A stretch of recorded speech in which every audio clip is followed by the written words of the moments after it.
예, 이렇게 합의안이 나오기까지 노사는 꼬박 하루가 넘게 팽팽하게 맞섰습니다. 그래서 극적 합의라고 저희들이 부르고 있죠. 서울 광화문의 경제사회노동위원회 현장에 나가 있는 정재우 기자 연결해서 합의 과정 또 의미를 잠깐 좀 짚어보겠습니다.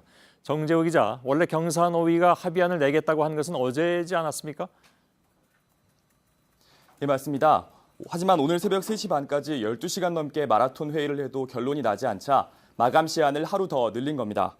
오늘도 노사정 부대표급 이상이 따로 회의를 여는 등 진통 끝에 저녁 때가 돼서야 가까스로 합의했습니다. 예, 노동계가 탄력 근로제 기간을 늘리는 것을 강하게 반대해왔습니다. 근데 어떻게 해서 이렇게 받아들이게 됐습니까? 경사노위에는 한국노총이 참여하고 있는데요. 탄력 근로제 기간을 늘리면 노동자가 그 기간 동안 과로를 하게 되고 수당을 제대로 못 받는다는 이유로 처음부터 반대했습니다. 그런데 앞서 리포트에서 보신 것처럼 하루 업무 사이에 11시간 연속 휴식 시간을 보장하고 임금이 떨어지지 않도록 수당을 보전해주는 등 보완책이 나오자 합의한 겁니다. 예, 그러면 이거는 기업 쪽에서 양보를 한 것이라고 봐야 됩니까?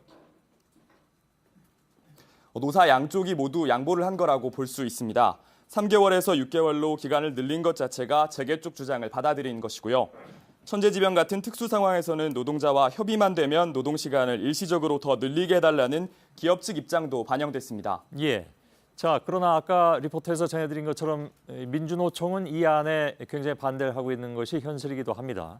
아무튼 사회적 합의안이 나온 것은 이번 정부 들어서 처음이잖아요?